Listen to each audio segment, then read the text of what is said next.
Thank you for the organizers to invite me to give a talk about photodermatoses. So what's the definition of photodermatoses? Photodermatoses are dermatoses which are either caused or aggravated by sunlight. So at the Earth, we have sunlight, and sunlight consists of UV, visible light, and infrared, and only a very small part is UV, so only 2% is UV, 32% is visible light, and 66% is infrared. Within the UV, you have UVB and UVA, and only a very small portion is UVB, 2%, and 98% is UVA. UVC is filtered out by the ozone layer. So the photodermatoses can be classified into immunologically mediated photodermatoses, which are the former idiopathic photodermatoses. The photodermatoses secondary to exogenous agents, so the phototoxic and photoallergic reactions. The photodermatoses secondary to endogenous agents, cutaneous porphyrias.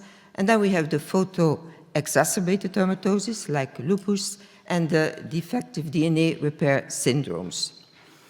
Phototoxicity and photoallergy will be treated by Professor Jonathan White, and the cutaneous porphyrias will be treated by Professor Alex Ansey, but I will focus on the immunologically mediated photodermatoses.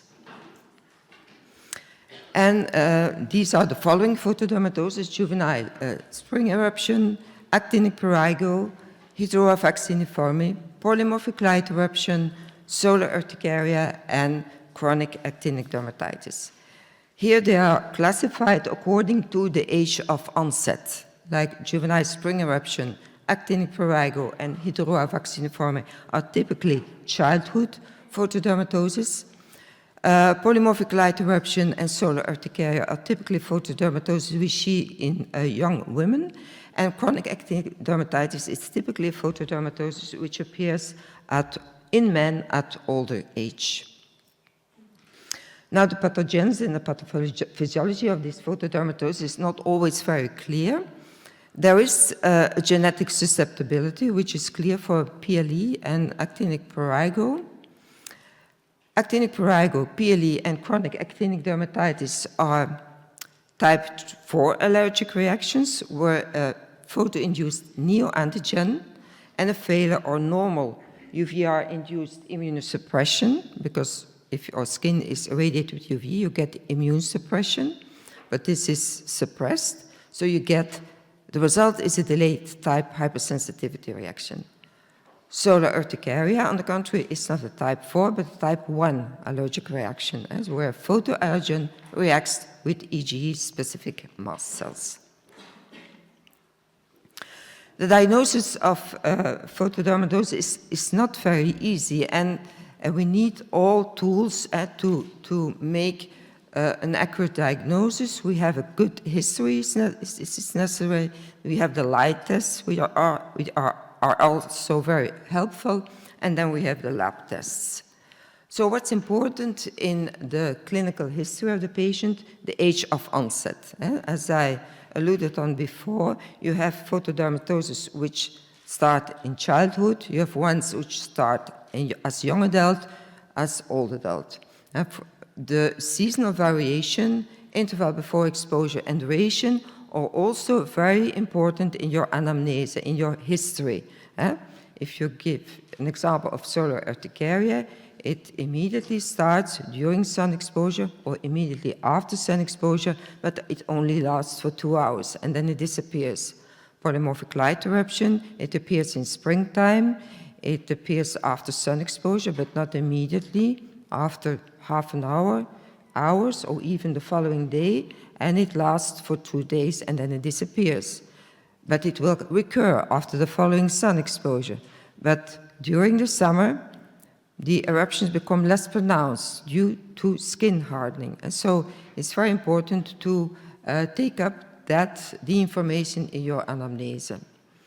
Family history, well, it's predominantly important for the porphyrias, for instance, but also PLE, for instance, and certainly actinic prurigo, they have a positive family history.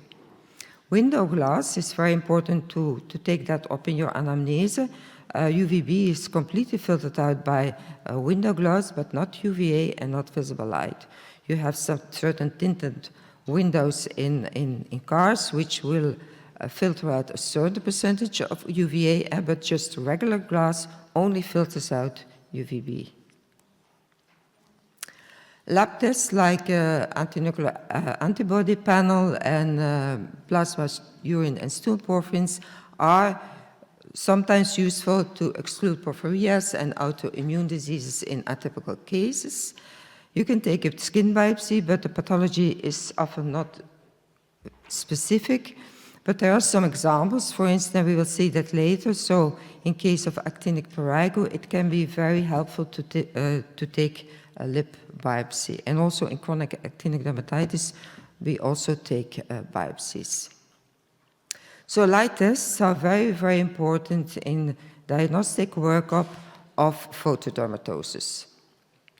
So we test the action spectrum. So these are the wavelengths which are responsible for the eruption. So for instance, for solar urticaria, the action spectrum is often in the UVA region. For chronic actinic dermatitis, the action spectrum is most of the time in the UVB and in the UVA region.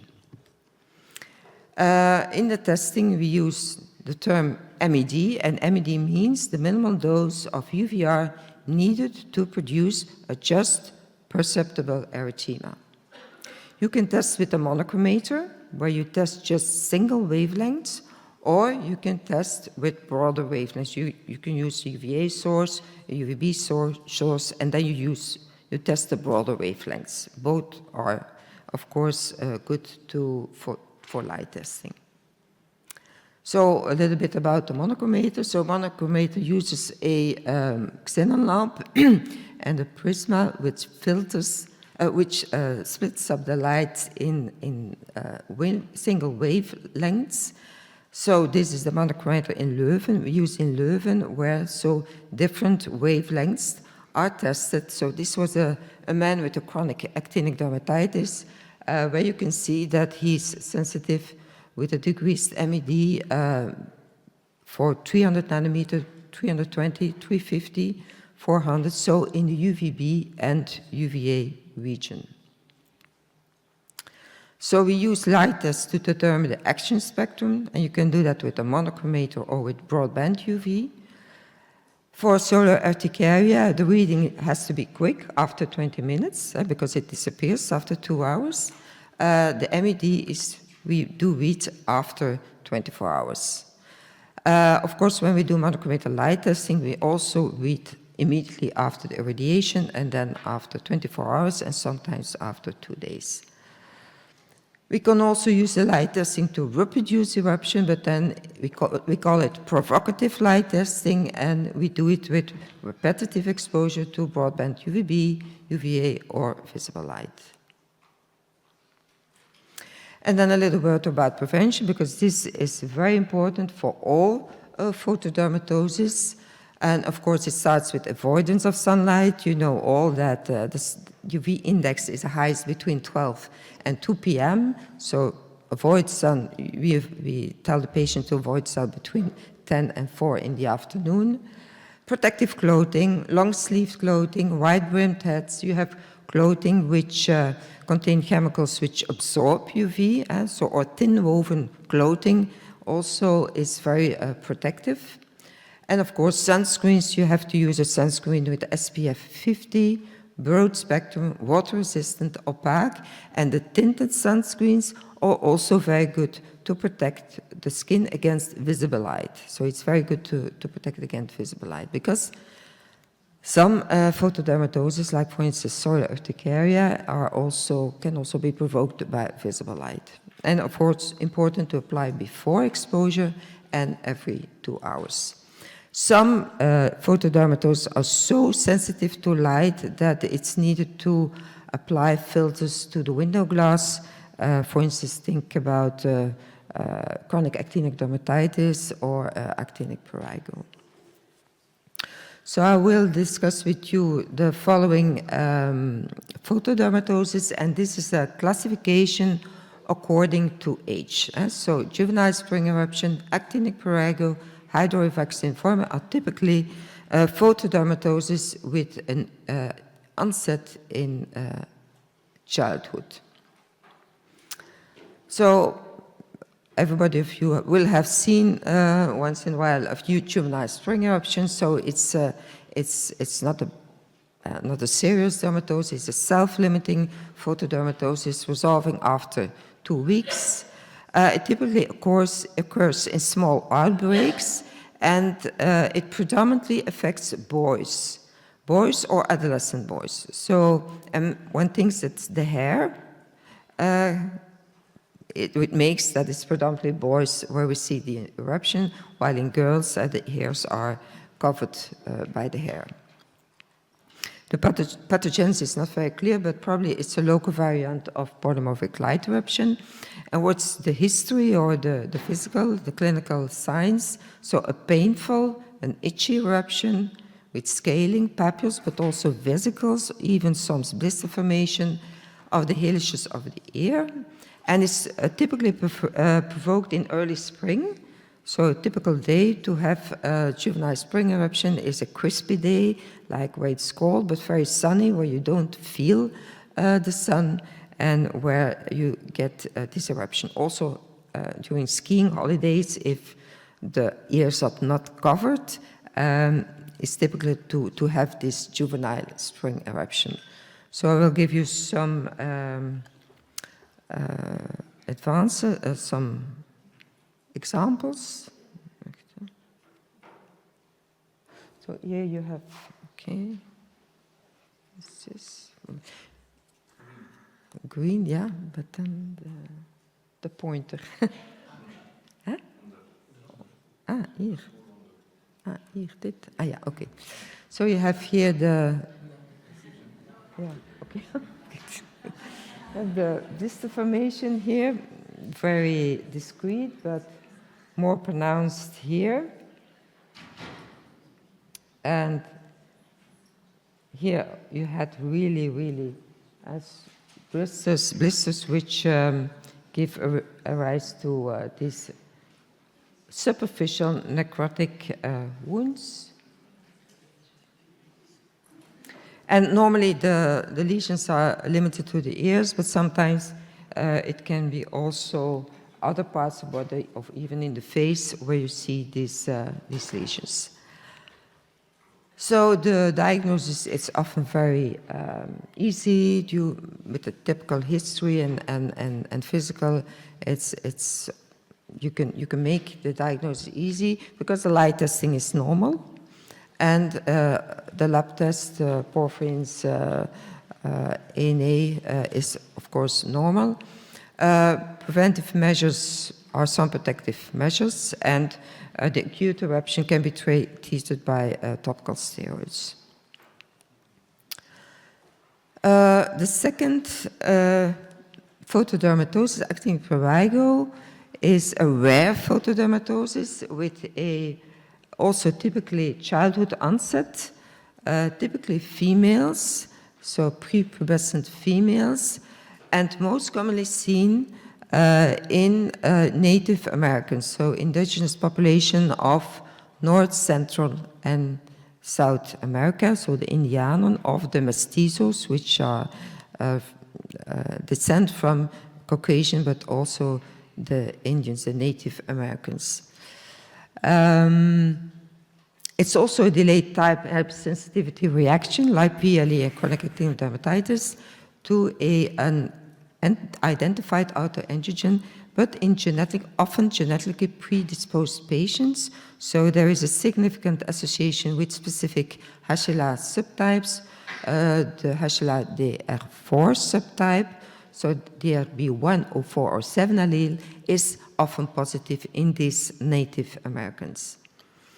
It typically presents as a pruritic, very pruritic prostate eruption on sun-exposed areas several hours or days after the first sun exposure in spring, but then it continues and it becomes worse in springtime, often also in conjunction with cheilitis and conjunctivitis. So I'll give you again some examples. Here you see a patient with typically these pruritic papules of the neck area.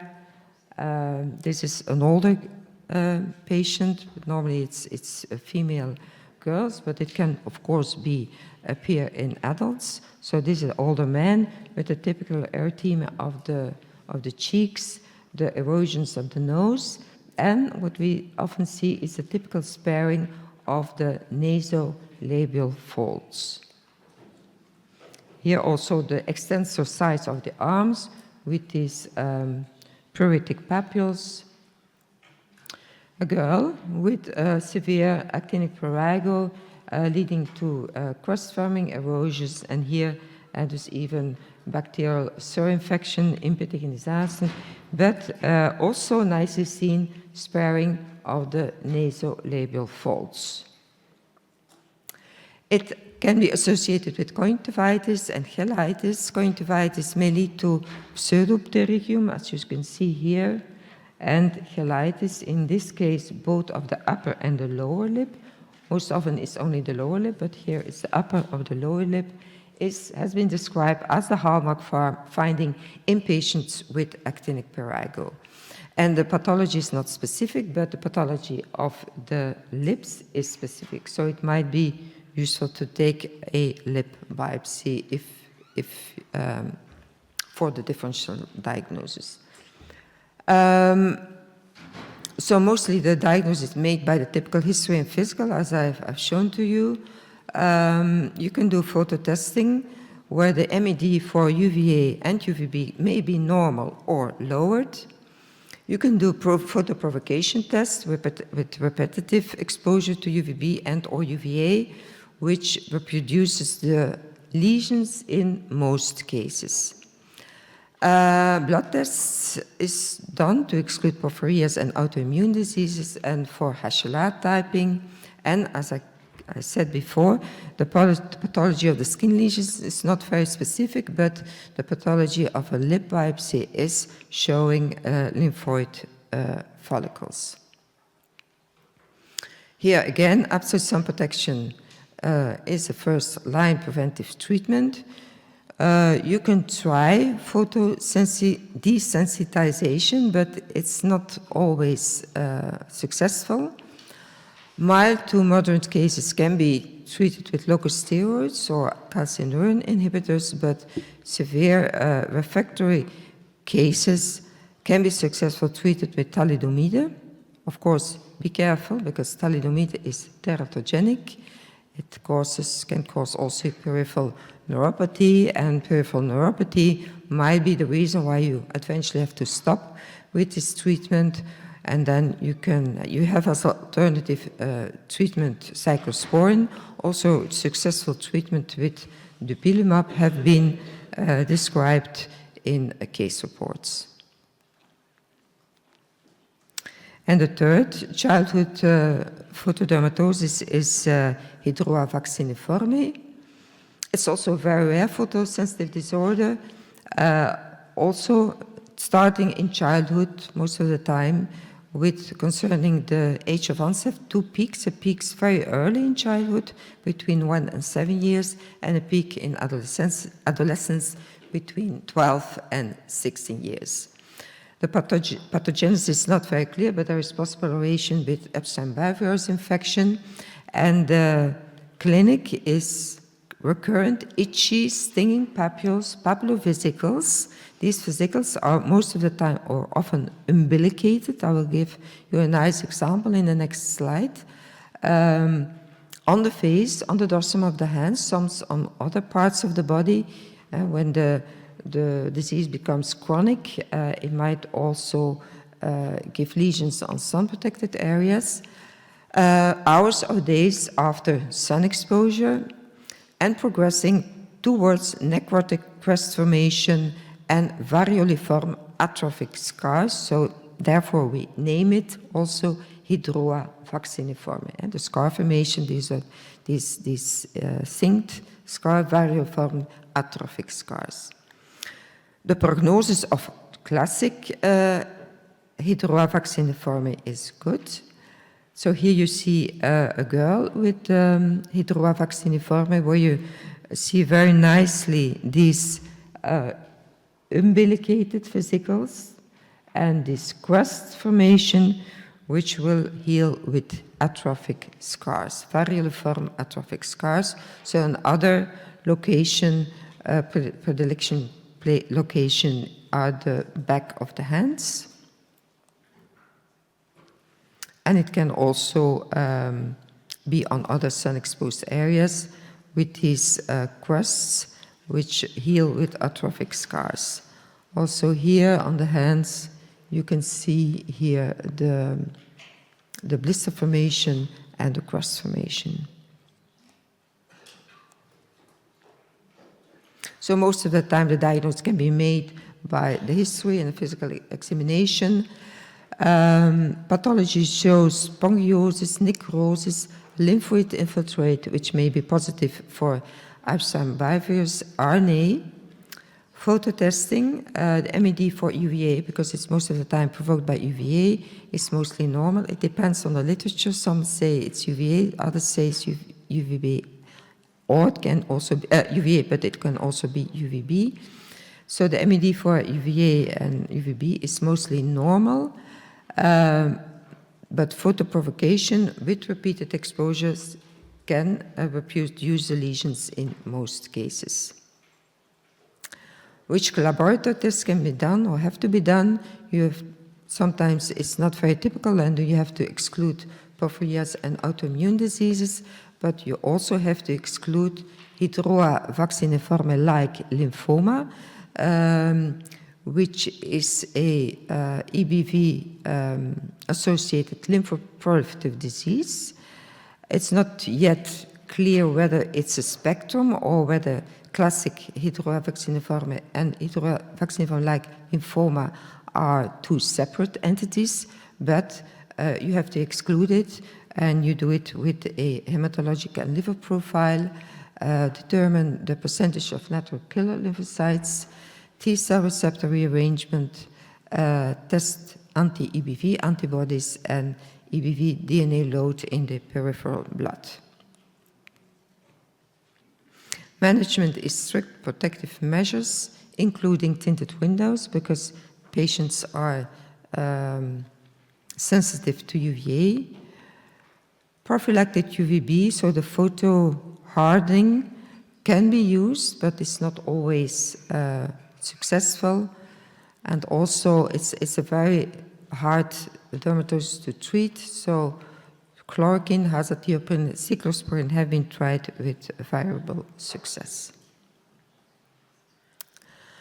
Polymorphic eruption, light eruption, you all know it, is a very, very common, it's the most common adult immunologically mediated photodermatosis with a female preponderance. And there has been a lot of research on the pathogenesis of polymorphic and the pathophysiology of polymorphic light eruption. So surely there will be an antigen which is induced by UV. So one doesn't know what this antigen is, but there are arguments that it could be inefficient apoptotic clearance. So because if you irradiate your skin, you get sunburn cells, which are apoptotic cells. And when they do genome-wide association studies, one of the genes that turns up are genes which are involved in this apoptotic clearance. So that might be an element in the pathogenesis. But there's also a failure of normal UVR-induced immunosuppression. So when you irradiate the skin, you get immune suppression, you get regular T-cell activation. So this is also deficient. And these both elements are thought to result in a delayed type hypersensitivity reaction. The typical history is that, and the typical physical is that of an itchy eruption of papules, plaques, hours or days after the first intense sun exposure. springtime, a sunny day in springtime, resolving within days without scarring, but recurring after following sun exposure. But during summertime, it becomes less pronounced or even disappears because of skin hardening. You also see that the face is rarely or not affected because of the hardening, but the predilection locations are the shoulders, the décolletage, the back, as you see here, and what you see are smooth-topped erythematous papules, plaques, as you can see also here on the back, on the shoulders. Sometimes you can have papullovesicles, or even, but this is very rare, these EM-like lesions. So then you have to differentiate it for erythema exudativa multiforme. So, but the typical history and physical is generally sufficient to make the diagnosis. Most of the time we don't do light tests. You can do light testing most of the time to reproduce the eruption or to determine the action spectrum. PLE is most of the time caused by UVA, followed by UVB plus UVA and then UVB. In atypical cases, it can be necessary to exclude lupus and to exclude porphyria. So this is a patient with PLE where we did a provocative light testing. It's important to expose the usually affected skin, so the upper back or the décolleté, but not the areas which do not show PLE by exposure. So the usually affected skin daily for 3 to 4 consecutive days to increasing doses of UVB, broadband UVB, broadband UVA, or solar simulated light. One starts classic with 80% of the MND and increases with 10 to 20% each day. Now it's important to read immediately, but also daily till the 4th day after exposure, because as you can see here, after day 3, you don't see very much, but you only see it after day 4. So you really have to read up to day 4 after exposure. Absolute sun protection, again, first line preventive measure. Second line preventive measure, if that doesn't work, you can try with prophylactic phototherapy, small band UVB or PUVA in late winter, so that there is a hardening towards spring and summer, 2 to 3 times a week during 4 to 6 weeks. The acute eruption can be treated with topical steroids, and most of the time this is enough, but more severe cases may need systemic steroids or azathioprine. So solar urticaria is much rarer disease than polymorphic light eruption. It's only less than 1% of the urticarias are solar urticarias, so it's a very rare photodermatoses, but also typically of the young adult women population, like or also polymorphic light eruption. The action spectrum can vary, so it ranges from UVB to infrared, but even infrared sometimes, but mostly it's UVA or visible light which provoke urticaria, and if it's visible light, it's very, very difficult to treat and help the patients. Solar urticaria is a type 1 hypersensitivity reaction where photoallergen reacts with IgE-specific mast cells. What do you get? Itchy erythema, swelling or whealing. It's not always whealing, it's not always urticaria, it can also be an erythema, which can already appear during UV exposure, but certainly immediately after UVR exposure and lasting for 2 to 3 hours. So here you have some example of the whealings, so the urticaria provoked by ultraviolet light or visible light.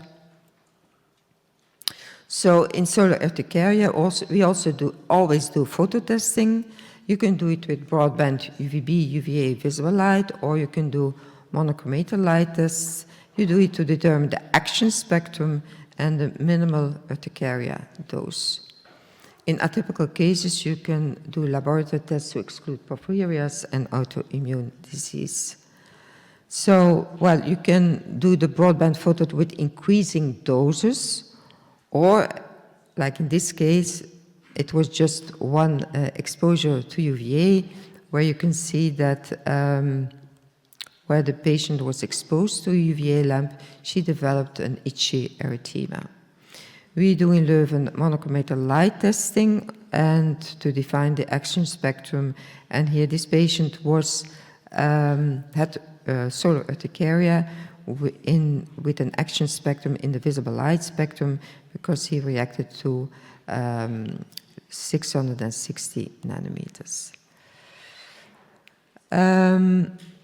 Also here, absolute sun protection is important, and this is very difficult if the patient is allergic to visible light.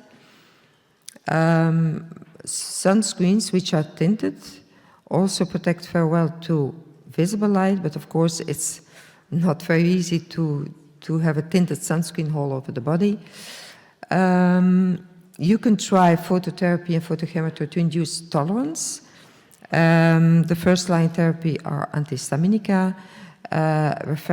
In refractory cases, EV immunoglobulins, plasma exchange have been described, cyclosporin, alpha-melatonin even, omalizumab, omalizumab is very efficient, but it's not reimbursed for physical urticaria, so not reimbursed for solar urticaria. And then I will discuss the last photodermatoses, which is chronic actinic dermatitis. Chronic actinic dermatitis is a photodermatoses which commonly affects older men working outdoors. But it's described, it may be the presenting sign of HIV in younger men with risk factors. So in younger men with risk factors which present with lesions resembling photoactinic dermatitis, it's important to do also HIV screening. Like PLE and like actinic prurigo, it's a delayed type hypersensitivity reaction to an endogenous photoallergen. The action spectrum is most of the time similar to sunburn action spectrum with MEDs which are lowered both in the UVB and in the UVA region. And some cases predominantly prescribed in the European literature, not so in the American literature, but in European literature, also in the UK literature, can be associated with contact allergy to or photocontact allergy to composite. And that is an explanation why we see it often also in men working outdoors.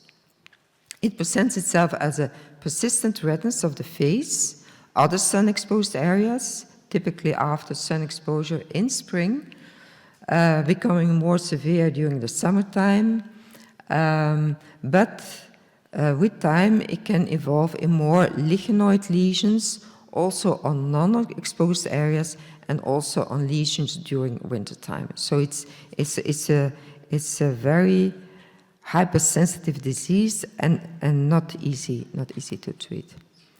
So here you see a patient with chronic actinic dermatitis where you see very nicely that the lesions are exposed to the areas which were exposed to the sun, where you can even see here where he did wear his watch.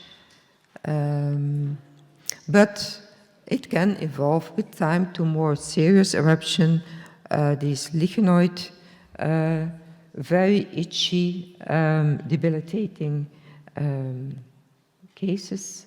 Also here, I don't know whether you see it clear, but you can see here the lichenoid lesions, but where there was shade, so there, the shade areas here, you see it's spared, and also here after the ear, is nicely, you can nicely see that the skin is spared, where the skin didn't see the sun, or here, where the skin didn't see the sun, under the watch or under the spectacles, there are no lesions.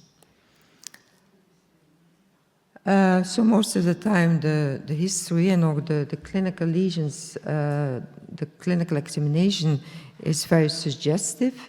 We also always do photo testing. You can do it with monochromator or broadband UVB, UVA, and visible light. And the action spectrum is mostly both in the UVB and in the UVA region. You can do patch and photo patch testing when relevant, when you think of contact allergy also to composite. And lab tests are done to exclude lupus, chronic T-cell lymphoma sometimes, because in the pathology report you find often these atypical lymphocytes, and in the younger population with risk factor, it is wisely to do also HIV screening. So this was again our patient with a chronic actinic dermatitis who showed hypersensitivity both in the UVB and in the UVA region. Absolute sun protection, very important. Here it might be interesting also to use these tinted windows. Mild cases can be treated with local steroids, but for refractory cases you need systemic steroids, azathioprine, or sometimes cyclosporin or Cellcept. So thank you for your attention.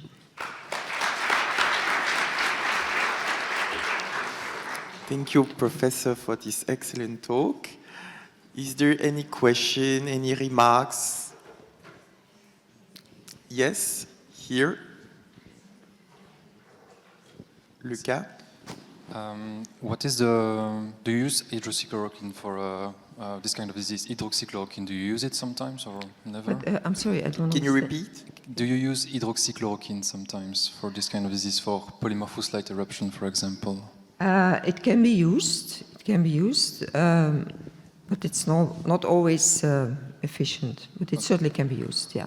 Okay, and also I know that the French, I think they divide the polymorphous light eruption in lucide estival benign and polymorphous lucid. But is there really a difference, or is it like the same disease but just at different age? Or according to me, it's the same disease. Okay. Okay. For me too. I think it's just like the different manifestation and the age. Okay.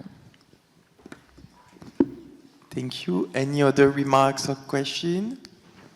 No. Thank you very much.